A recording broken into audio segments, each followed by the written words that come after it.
Hola chicas, ¿cómo están? Listo, pues vamos a dar un repaso para el trastorno específico del lenguaje, un poco lo que vimos la clase pasada y además les voy a ir comentando información nueva. Por favor, si tienen alguna duda, se va a abrir un chat el lunes. Yo les voy a mandar un mensajito de a qué hora para que nos pongamos de acuerdo y de ahí podamos entonces todas tener la información correspondiente, ¿vale? Bueno, esta es la parte de la revisión acerca de dislalia, disartria, disglosia, disfemia. Ya saben, para la clasificación de la tarea que les voy a dejar y al final les voy a dar la tarea que me van a tener que entregar para confirmar la asistencia, ¿no? Eh, bueno, habíamos platicado acerca de la existencia de niños en todas las culturas que llegan a presentar dificultades en la adquisición del lenguaje sin manifestar otro tipo de implicaciones que las expliquen, ¿no? Entonces justo las personas que están estudiando este padecimiento se están centrando en toda esta información acerca de qué es lo que está causando estas dificultades en el lenguaje a pesar de no tener otras implicaciones. Eh, bueno, desde el inicio del estudio del TEL hemos padecido múltiples dificultades relacionadas con la propia definición, ya que, como les mencionaba la sesión pasada, pues todavía es un objeto de estudio, entonces en realidad no se tiene mucha información acerca de qué lo causa o cuáles son las características que predominan en este trastorno. Bueno, es un aspecto básico y necesario tanto para diseñar investigaciones dirigidas y estudiar las habilidades o comportamientos lingüísticos.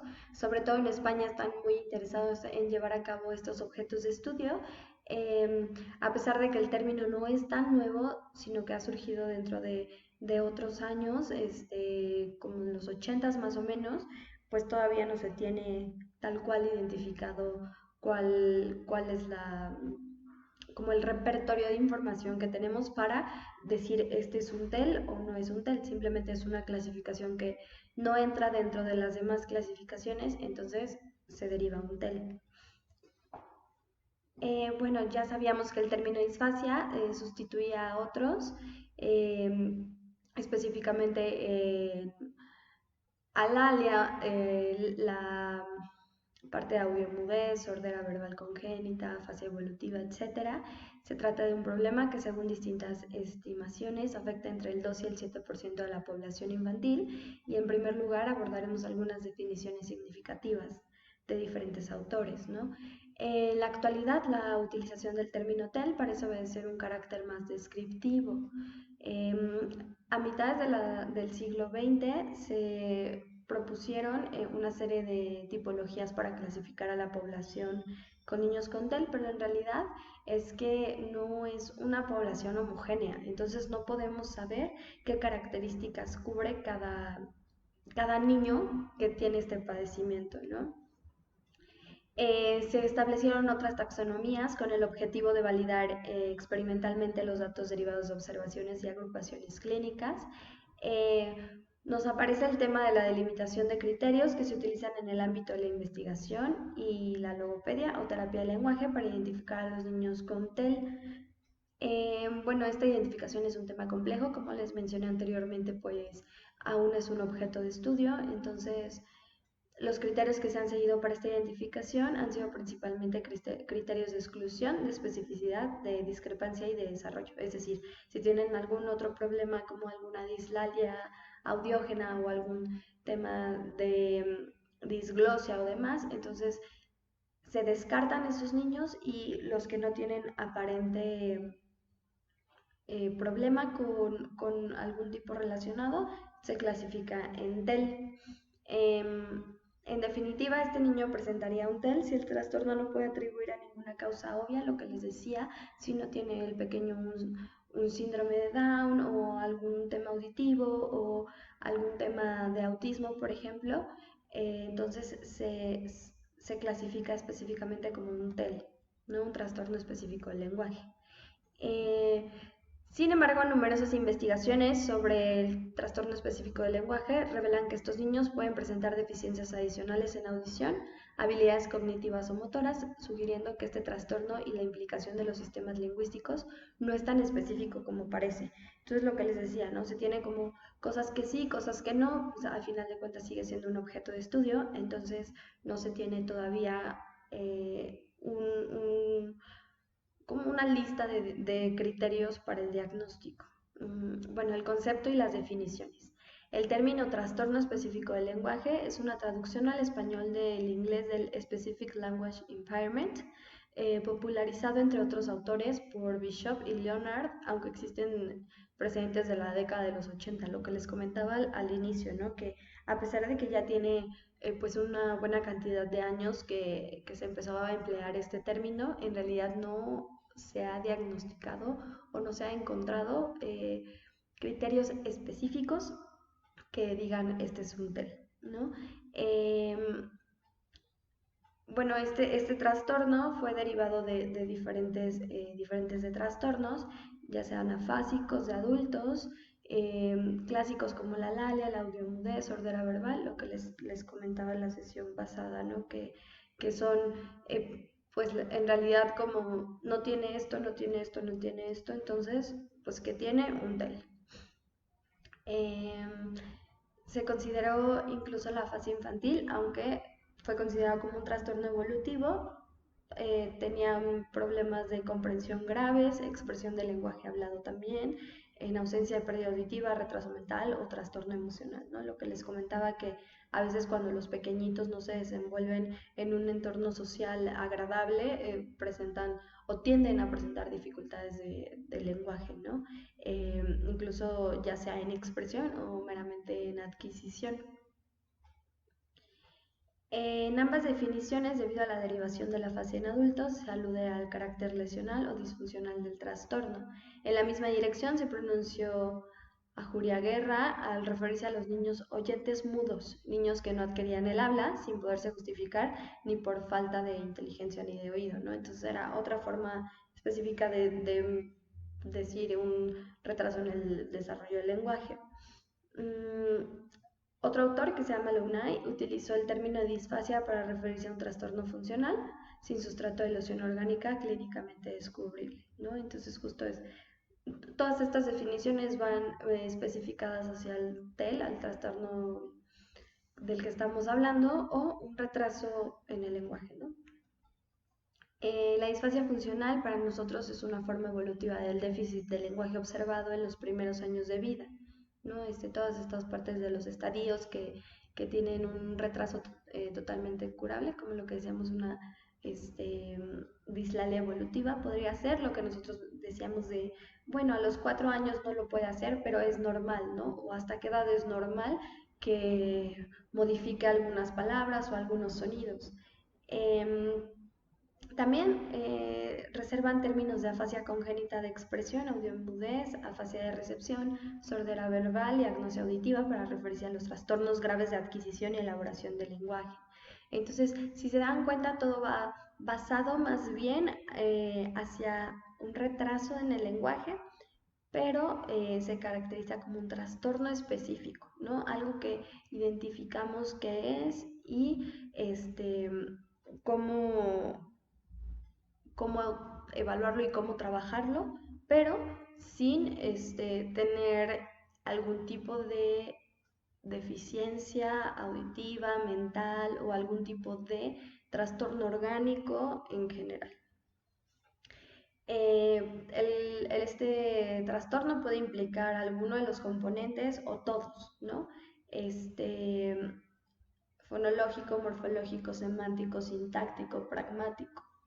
Lo que platicábamos, ¿no? Que a veces hay niños que pueden tener en perfecto estado ciertos componentes y tener súper alterados otros o alterados completamente todos, ¿no?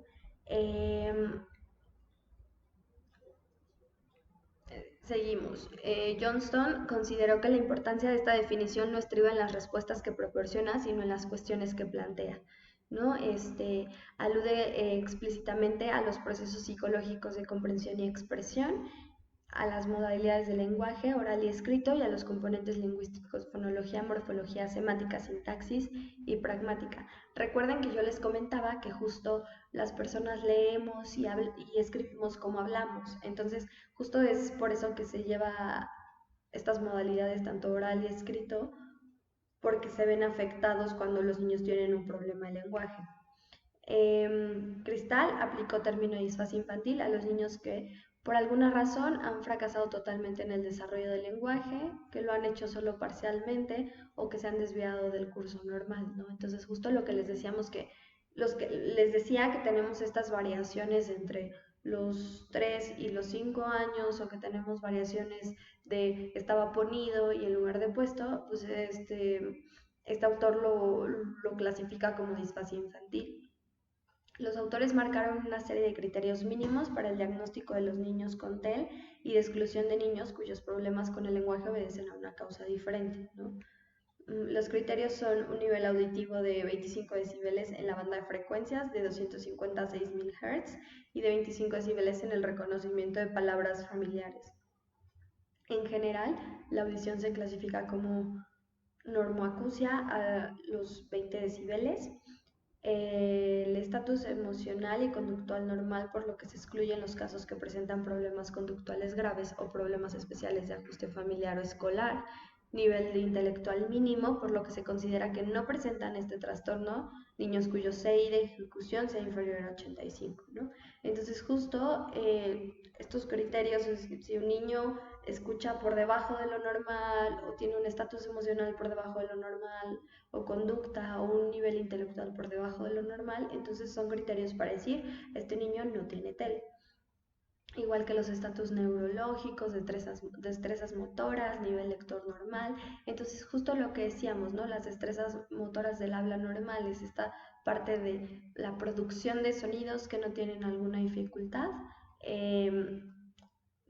Que tienen alguna dificultad, ya sea por problemas orales, motores periféricos, deficiencias en la sensibilidad oral o anormalidades orofaciales, ¿no? La macroglosia y demás. Entonces, estos niños ya no entran dentro del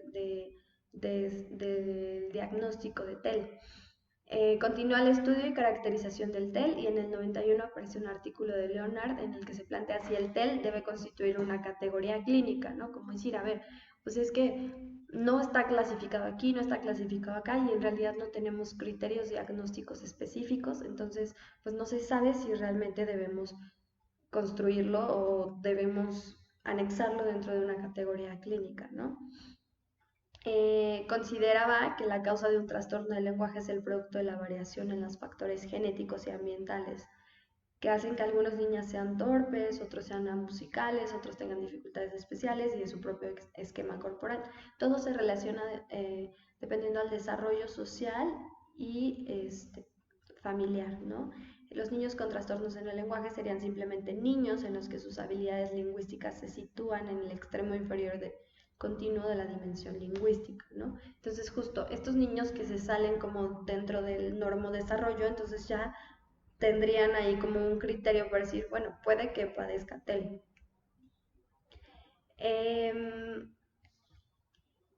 Tomlin replicó a Leonard diciendo que aunque fuera así, la relevancia de las destrezas lingüísticas en nuestra sociedad y el impacto de un desarrollo lento desviado de las mismas es muy superior al que puede tener un bajo nivel de desarrollo de aptitudes musicales, especiales y propioceptivas.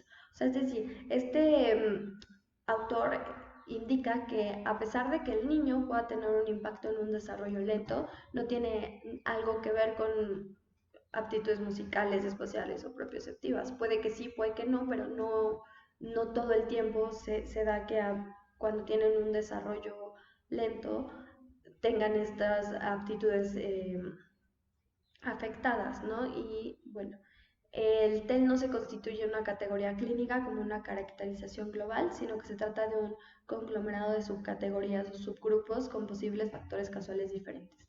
Para mí, pues sí, este trastorno es básicamente como hay que darle un nombre a algo, aunque no sepamos qué es o qué lo causa, ¿no? En la actualidad parece tener más sentido abordar la heterogeneidad de la población con TEL que considerar el problema como si una única categoría se tratase, ¿no? Entonces justo ahora con las investigaciones de ahorita y todo lo que se ha ido saliendo conforme van investigando, sobre todo en España, se ha dado cuenta que no hay una característica específica que identifique a todos los niños que tienen TEL, sino en general son diferentes características que pueden englobar este trastorno, ¿no? Las clasificaciones. La variedad de problemas de lenguaje que los niños pueden desarrollar es muy amplia, tal como han mostrado los trabajos de clasificaciones, establecimientos de subtipos del TEL, ¿no? Entonces, justamente hasta la fecha, dista mucho de ser claro estos subtipos identificados, ¿no? Entonces, no tenemos una lista que digamos, estos niños con estas características van a tener este trastorno. Eh, en muchos de los estudios, el número de participantes es demasiado pequeño para identificar relaciones, lo que les comentaba, que se hacen estadísticas, se hacen investigaciones con estadísticas de 100 niños y al final, por los criterios de exclusión, terminan evaluando a 20, a 30, en lo cual, pues dentro de una población como España o como México, en realidad no es algo significativo. La mayoría de los subtipos aparecidos conciernen estrictamente a muestras de hablantes ingleses. Lo que les decía, pues no es lo mismo la evaluación en Inglaterra que en España, que en México, o en el mismo México en culturas que son pues como un poco más rezagadas de la sociedad. Los enfoques clínicos operan a través de observaciones y consenso entre profesionales y pretenden hacer una descripción de grupos de subgrupos de términos clínicos. En realidad, lo que yo observo no es lo mismo que observas tú y la capacidad que tienes para relacionarlo o para identificarlo de cierto modo no es la misma que tenemos unos con otros. Entonces, justo, pues no son tan objetivas estas evaluaciones.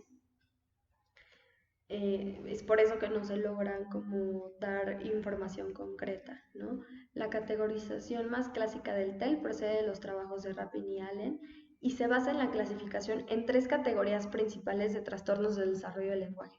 Trastornos mixtos receptivos expresivos. Se incluye la agnosia auditiva verbal, que es problemas del procesamiento auditivo central, déficits fonológicos están intácticos. En ambos casos el trastorno afecta tanto a la comprensión como a la expresión, ¿no? Entonces aquí es como, pues sí, todo en un conjunto. Trastornos expresivos es meramente la dificultad para expresar el lenguaje, ¿no? Problemas de fluidez, dificultades motoras, que no tengan como esta melodía cinética correspondiente, trastornos de programación fonológica, ¿no? Entonces, todo esto organiza o hace que el habla se vea comprometida. Trastornos de procesamiento de orden superior. Déficits léxicos o sintácticos caracterizados principalmente por problemas de hallazgo de palabras y los déficits semántico-pragmáticos que limitan principalmente las destrezas conversacionales, ¿no? Entonces cuando que es café con verde y generalmente está en el piso, en lugar de decir un árbol, ¿no? Rapin et al. Denomina los subtipos que delimitaron mediante observaciones subjetivas. Lo que les decía, estas observaciones para nada son objetivas, no tienen pruebas específicas que digan esto y marcar como un checklist para saber qué es lo que conlleva tener este trastorno. Mientras que el de Rapin se diferenciaron de base de una revisión de distintos estudios sobre clasificación de los trastornos del lenguaje, ¿no? Entonces, dependiendo del DSM-4, dentro de los trastornos de inicio de la infancia, la niñez o la adolescencia, entran los trastornos de habla y de lenguaje, ¿no? Siguiendo criterios clínicos y de consenso, diferencia entre los trastornos del lenguaje expresivo y los mixtos. Hay que señalar que el DSM-4 integra ambos grupos tanto a los trastornos adquiridos como a los del desarrollo. Entonces, si se dan cuenta, aquí tenemos que precisar más la correspondencia y limitarla a estos últimos, ¿no? Como llevarlos más hacia un trastorno adquirido o un trastorno del desarrollo más que un TEL. Como resumen, las tipologías del TEL establecidas en base a criterios clínicos enfatizan e incrementan las teorías neuropsicológicas y lingüísticas, aunque prescinden de cualquier tipo de validación empírica.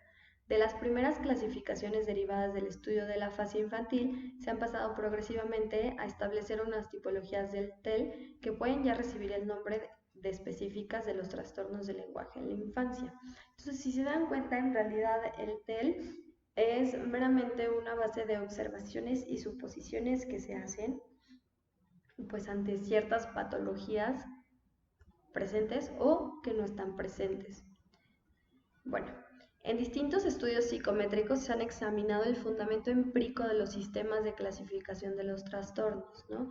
El primer intento de clasificación del TEL con base empírica procede de Aram et al., que aplicaron una serie de medidas psicométricas a niños diagnosticados de trastornos del desarrollo del lenguaje y a través del estudio de los perfiles obtenidos determinaron la existencia de 6 subtipos diferentes. Entonces tenemos aquí 6 subtipos. Todos estos trabajos se han contado con muestras de sujetos muy reducidas, lo que les decía, ¿no? Creo que la mayor cantidad de niños que se reunieron fueron entre 50 y 60, pero en realidad, pues, no se puede determinar con base en 50 sujetos la información de una población entera, ¿no? Entonces, justo merecen especial mención los estudios dirigidos al establecimiento de subgrupos de niños con TEL llevados a cabo por Conti Ramsen, que creo que esta es una de las investigaciones como más certeras o más grandes que se han podido realizar, ¿no? Se hizo la aplicación de una batería estandarizada de test del lenguaje y realizaron análisis estadísticos muy sólidos. Ahí ya podríamos hablar de una evaluación un poco más objetiva. Son resultados, apoyan a la existencia de 6 subgrupos diferentes en niños de 7 años con problemas de lenguaje que de alguna manera corresponden a los subtipos iniciales de Rapin y Allen, ¿no? Entonces, toma información basada de los diferentes autores que mencionaron este trastorno, pero él lo redujo a ser la, la evaluación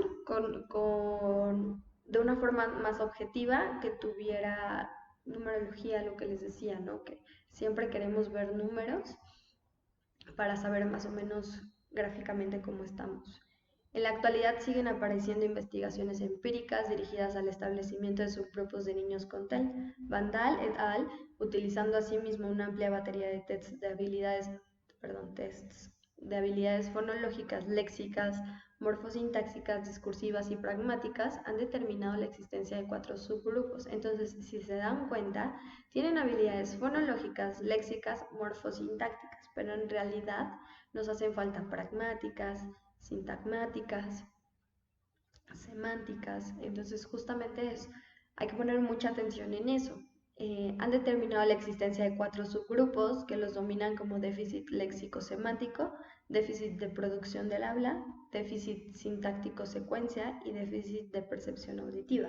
Si se dan cuenta, están metiendo ahí la parte semántica cuando dentro de la batería de tests no mencionan la evaluación semántica.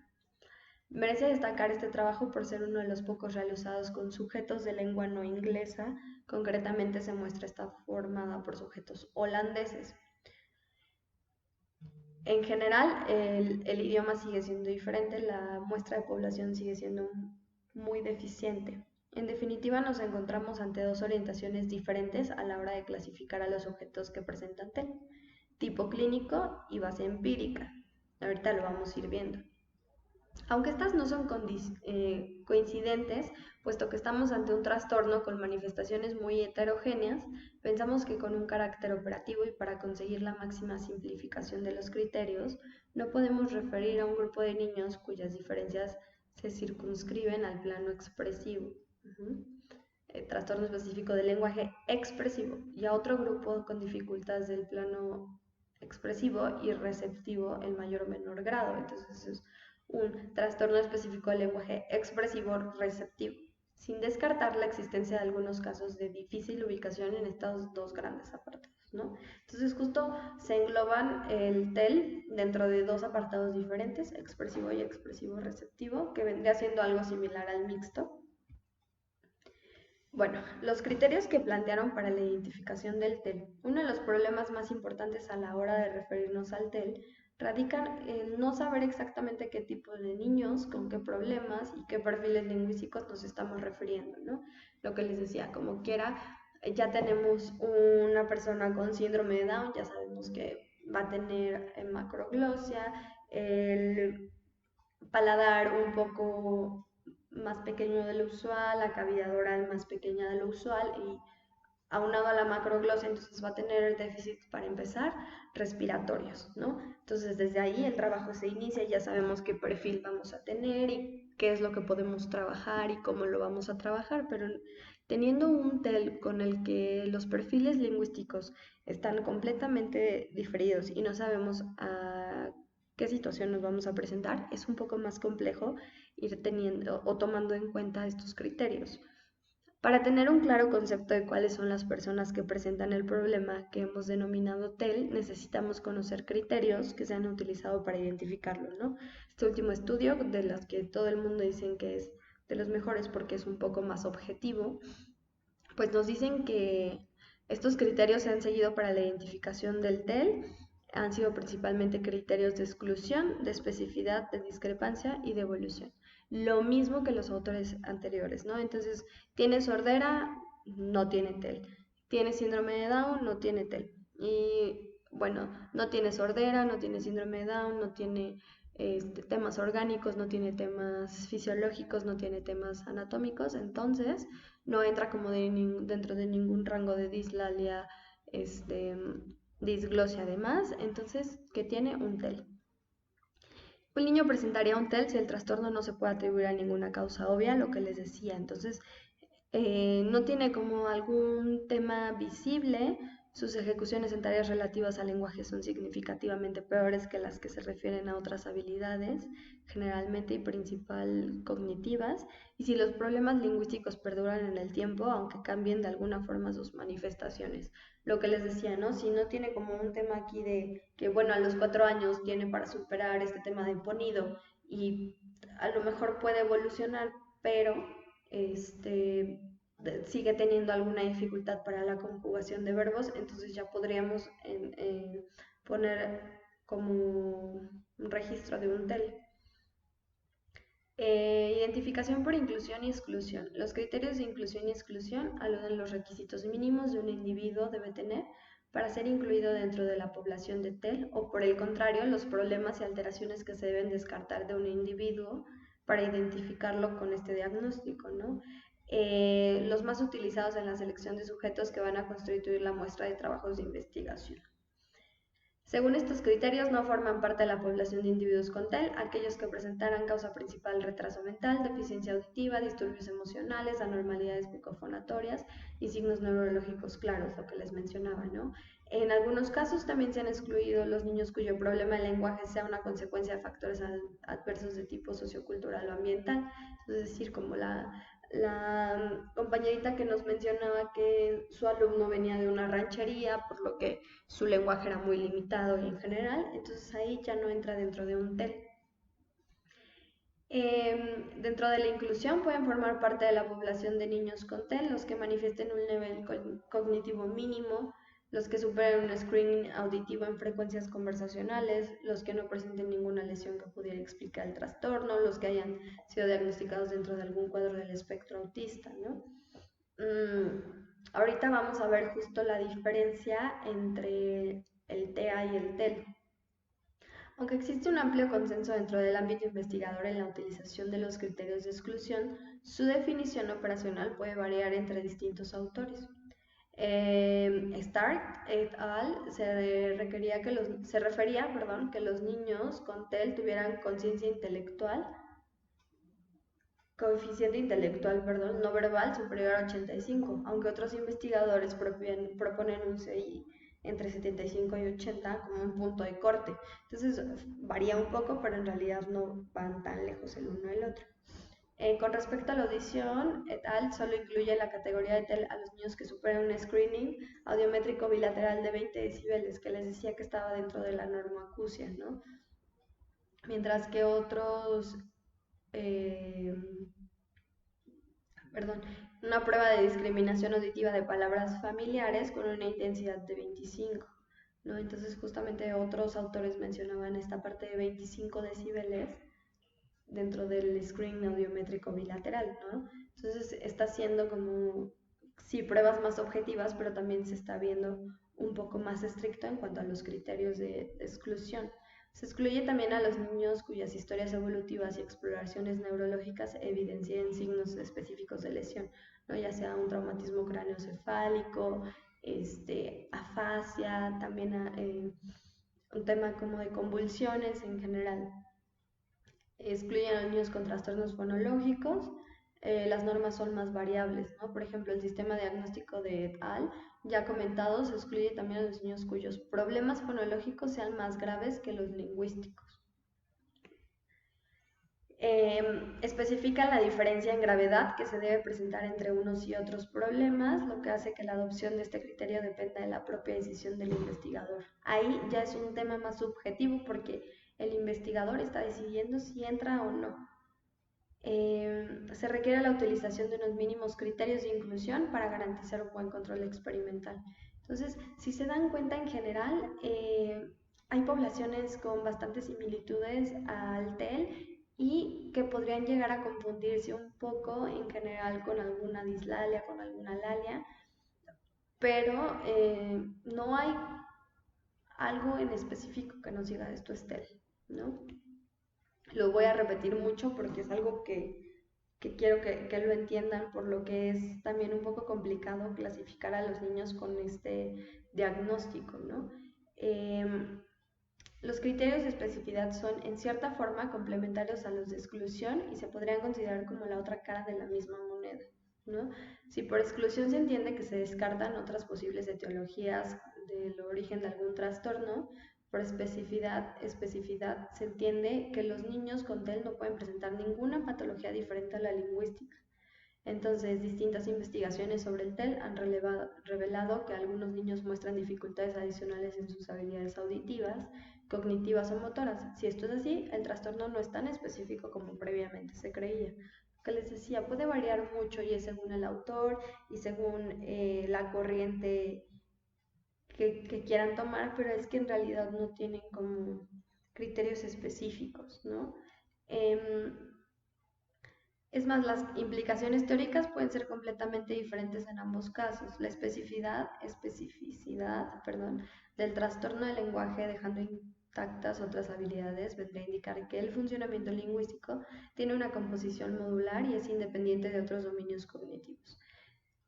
Por el contrario, el trastorno no fuera específico del lenguaje, esto querría indicar que su funcionamiento no sería modular, sino que su procesamiento sería similar al de otros dominios cognitivos. Entonces ahí es cuando entran como en este choque y en conflictos los autores, porque dentro de la otra clasificación de exclusión, entonces ya lo están haciendo como la contraparte con esta parte de especificidad, ¿no? Lely ha presentado recientemente un trabajo en el que intenta clarificar la controversia entre estas dos posturas, lo que les decía, como que se contraponen una con otra. Su consideración es que el TEL es un trastorno heterogéneo y que las dificultades lingüísticas que manifiestan los distintos subgrupos pueden tener potencialmente sus orígenes en diferentes causas subyacentes. La verdad es que por esta situación es que a mí me gusta más clasificar a los niños como un retraso en el desarrollo del lenguaje, pero pues bueno, les decía que cada quien sigue las corrientes que mejor le vayan pareciendo. Algunos niños con TEL manifiestan unas pobres habilidades sensoriales y no verbales, mientras que otros presentan dificultades con los aspectos lingüísticos, a veces con los computacionales, ¿no? Fonología, morfología y sintaxis. Si en algún caso del TEL es parte de un problema cognitivo general, en otros, al no parecer sintomatología asociada con otras índoles, no lo sería, siendo el problema específico del dominio lingüístico computacional, ¿no? Específicamente fonología, morfología y sintaxis. Es una población heterogénea con trastornos del lenguaje, lo cual hace que el tema de la especificidad de algunos casos cobre un interés muy especial, nos ayuda a profundizar en las posibles bases genéticas del trastorno, ¿no? Entonces, justo lo que les decía, se contraponen las partes y en general no tienen como algo que digan, un checklist y esto es lo que está sucediendo. A ver, tenemos la identificación por discrepancia. Tanto terapeutas como investigadores utilizan alguna fórmula de discrepancia para determinar el servicio a prestar o la inclusión de un niño en un programa experimental. La discrepancia se ha establecido considerando las diferencias entre la edad lingüística con respecto a la edad cronológica. Es muy diferente lo que les decía de los chiquitos que tienen sordera, la edad lingüística varía mucho entre que si le ponen los auxiliares auditivos a los 2 años, a los 5, entonces si al niño le pusieron los auxiliares auditivos a los 5 años y ya tiene 6 años de edad cronológica y 6 años de edad lingüística o auditiva lingüística, por decirlo de esta manera, ¿no? Entonces hay que poner mucha atención en esto. Los criterios de discrepancia más utilizados en la investigación son los propuestos por Stark et al., que son los siguientes. Al menos 12 meses de diferencia entre edad mental o edad cronológica y edad de lenguaje expresivo. Al menos 6 meses de diferencia entre edad mental o edad cronológica y edad de lenguaje receptivo. Al menos 12 meses de diferencia entre edad mental, edad cronológica y una puntuación de edad lingüística compuesta, expresiva más receptiva. ¿Okay? La edad lingüística global debe ser al menos 12 meses inferior a la edad cronológica o a la edad mental no verbal, según el DSM-4. Utiliza criterios de discrepancia cognitiva para el diagnóstico del trastorno del lenguaje expresivo y de trastorno mixto del lenguaje expresivo y receptivo, ¿no? Entonces, a mayor discrepancia, mayor severidad del trastorno. Aunque esto nos puede hacer minusvalorar algunos problemas de lenguaje muy graves, en niños que dadas sus limitaciones cognitivas, no podrían alcanzar el grado de discrepancia mínima. Un síndrome de Down, un síndrome de crisis frágil, autismo, síndrome de Rett, etc. Que bueno, en la actual clasificación del DSM-5, el síndrome de Rett ya no existe. Identificación por la evolución. Si definimos el TEL mediante un criterio evolutivo, este presenta un carácter duradero y es resistente al tratamiento. Estos son los indicadores que permiten identificar entre el TEL y el retraso del lenguaje, lo que les decía, que se reduce con el tiempo y responde bien al tratamiento. La diferenciación, aunque yo siempre mando esta clasificación de retraso en el desarrollo del lenguaje, hay una cierto punto de diferenciación. Perdurabilidad y resistencia. Lejos de ayudarnos a la identificación temprana, suponen un gran obstáculo, puesto que se trata de un trastorno que va a depender de su propio curso evolutivo, ¿no? No podríamos saber si un niño de 3 años presenta un TEL o simplemente su lenguaje está retrasado o evoluciona más lentamente, pudiéndose incluso esperar una recuperación total. Lo que les decía, que hay niños que presentan dificultades entre los 2 y 3 años de lenguaje y a los 4 ya tienen que estar consolidadas para ya empezar a adquirir estas estructuras sintácticas correctamente, ¿no? Los autores consideraron que la distinción entre retraso y trastorno del lenguaje está justificada, tal como apoyan los estudios epidemiológicos. El problema estriba en cómo establecer la diferenciación en la práctica, ¿no? Hay una norma general de la diferenciación que en ausencia de problemas en otros dominios, los niños que solo dicen algunas palabras a la edad de 3 años utilizan holofrases a la edad de 3 años y medio. Solo emiten frases de 2 palabras a los 4 y pueden presentar un problema ciertamente grave. Por otro lado, los niños con retraso del lenguaje evolucionan de forma muy significativa hacia la normalidad en torno a los 5 años. Aunque les decía, ¿no? Que tienen como sí un retraso, pero es normal hasta cierto punto, siempre y cuando al llegar a los 4 o 5 años se vea una evolución. Otros autores consideran que el retraso del lenguaje y el TEL no está clara, puesto que es probable que la recuperación se observa en los retrasos del lenguaje a los 5 años de edad no sea real, ¿no? Que puede tener ahí como una pauta como de decir sí mejoró, pero en realidad no lo está haciendo y más que interiorizándolo lo está haciendo a través de la imitación. Ya que coincide con la edad de que el ritmo del progreso lingüístico al niño sin retraso alcanza una fase estable, por lo que parece desacelerarse para volver a producir una nueva aceleración inducida para nuevas demandas que existe el aprendizaje de la lectura. Entonces ahí lo que hacen es que tienen un pico muy alto entre los 2 y los 3 años para llegar hacia los 5. Tienen un pico muy alto en donde su lenguaje empieza a aumentar notoriamente, donde empiezan a evolucionar notoriamente y a adquirir casi todos los sonidos del lenguaje.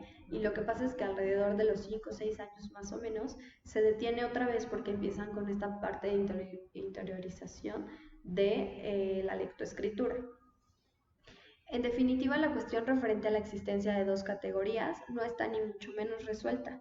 A diferenciación entre ambas tienen más un carácter técnico y orientativo para la intervención logopédica o terapeuta del lenguaje que un escrito carácter neurológico, ¿no? Lo que les decía, es más fácil tener como este criterio de un retraso en el desarrollo del lenguaje, que ya sabemos desde qué punto partir para entonces de ahí generar la recuperación.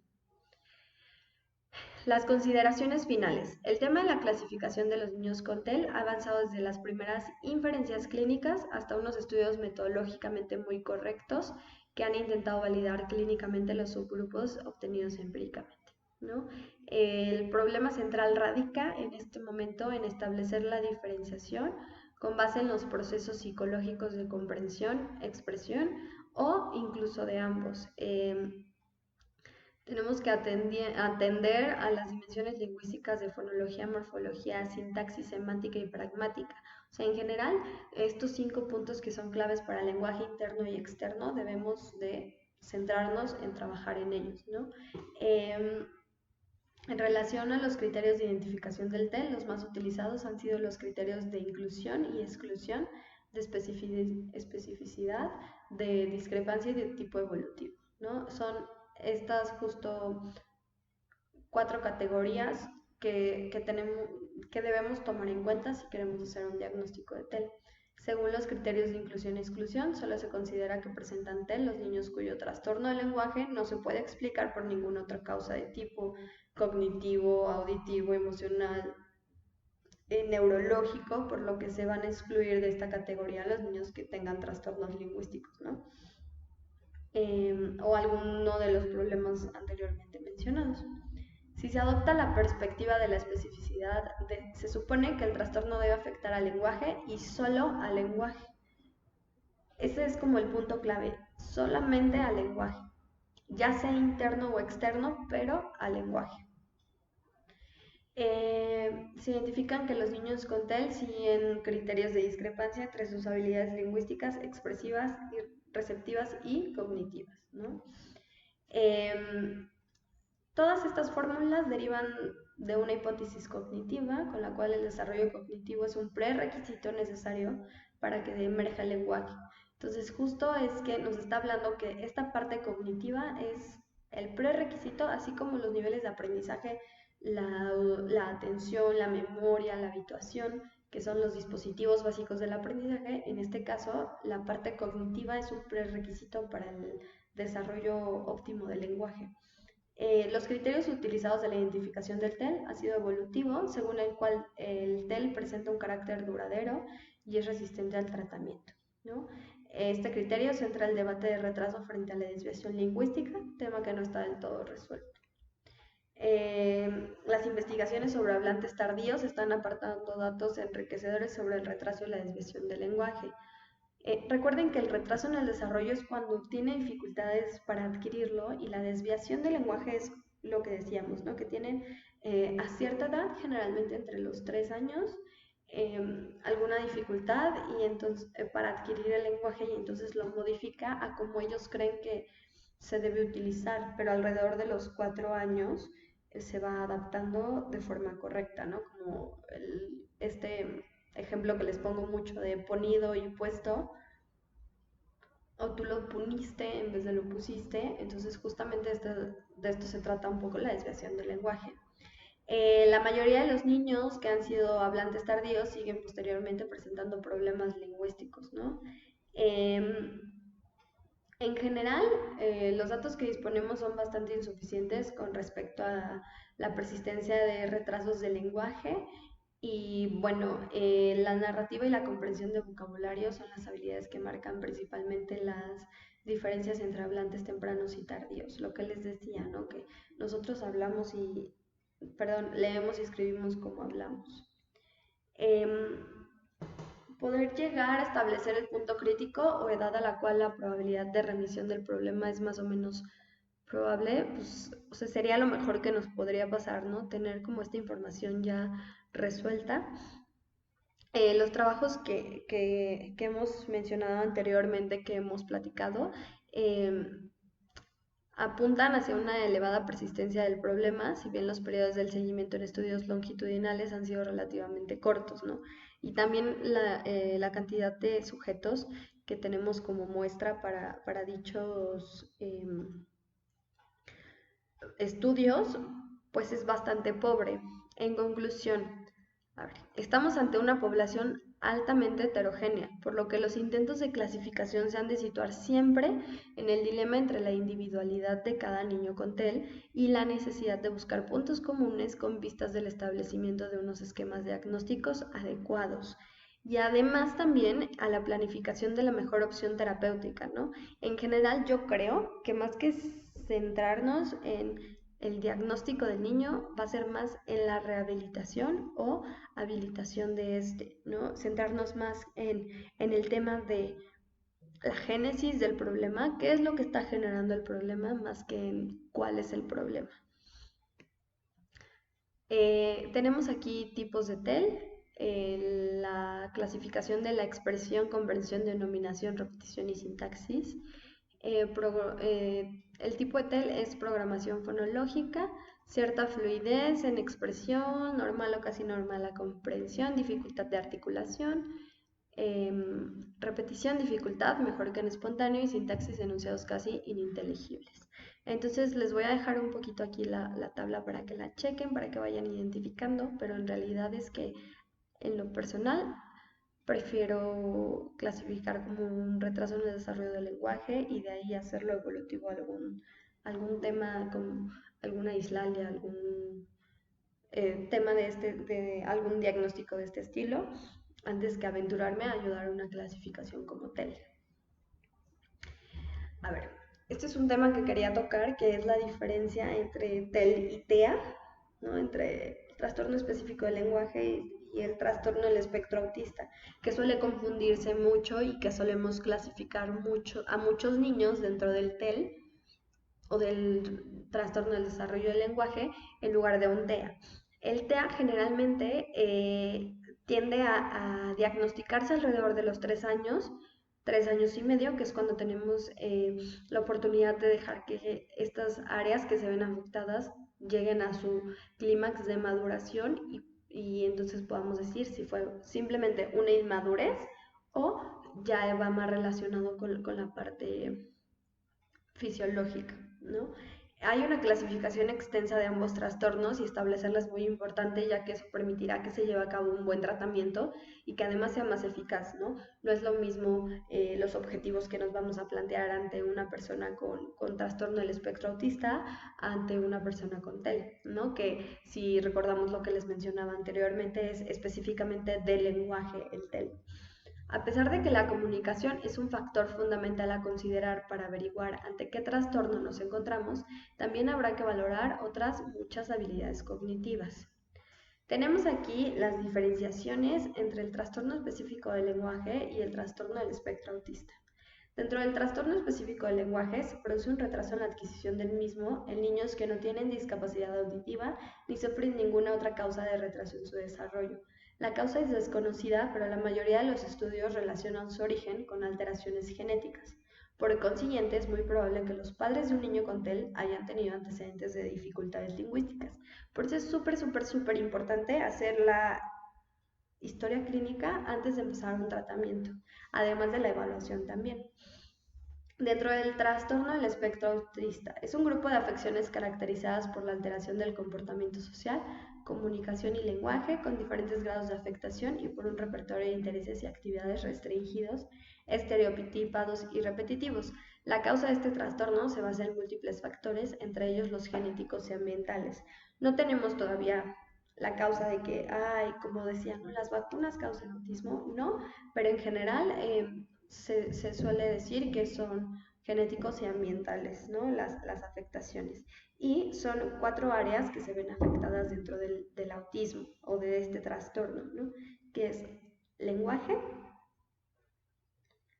sensorial, socialización y conducta. Entonces, estas áreas van, a mí me gusta verlo como en un puente, por decirlo así, conectadas unas a las otras. Entonces, imagínense ustedes tener un punto en el que estoy teniendo una sensación que para mí es desagradable, que es la parte sensorial, pero no la sé identificar, no sé identificar qué es lo que me molesta. No cuento con el lenguaje necesario para decir que algo, por decir, un dolor de estómago. No estoy identificando sensorialmente qué es dónde me duele, pero sé que me molesta. No cuento con las herramientas de lenguaje necesarias para decir, me duele algo. No cuento con esta socialización tampoco para acercarme a alguien y mostrarle algo que me está afectando. Y la cuarta, que es la conductual, no tengo esta regulación para decir, no puedo gritar aquí porque estoy en la calle. Y entonces siento algo, me duele, no identifico en dónde, no tengo la habilidad social de acercarme a mi mamá para decirle, oye, ma, esto me está pasando.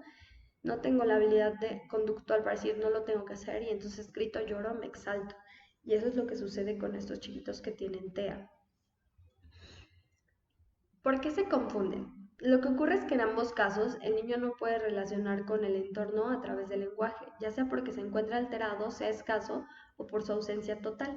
Además, puede presentar problemas para comprender lo que otras personas le dicen. Como consecuencia, el niño suele aislarse, evadirse, evitando así relacionarse con el medio social. Esto es por parte del TEL. Diferencias específicas en comunicación. Presentan buena intención comunicativa, mientras que el TEA no presenta.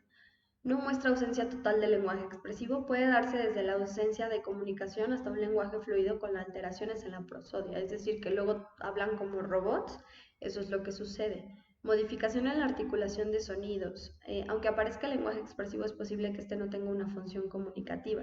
Generalmente repiten cosas que escucharon, luego tienes a los niños con TEA cantando comerciales de la bodega Aurrerá o repitiendo escenas de películas que les gustan o que les pusieron, porque en general, aunque pueda parecer lenguaje expresivo, o sea, la mayor parte del tiempo no tiene una función comunicativa de hola, ¿cómo estás? ¿Cómo te fue hoy? En general.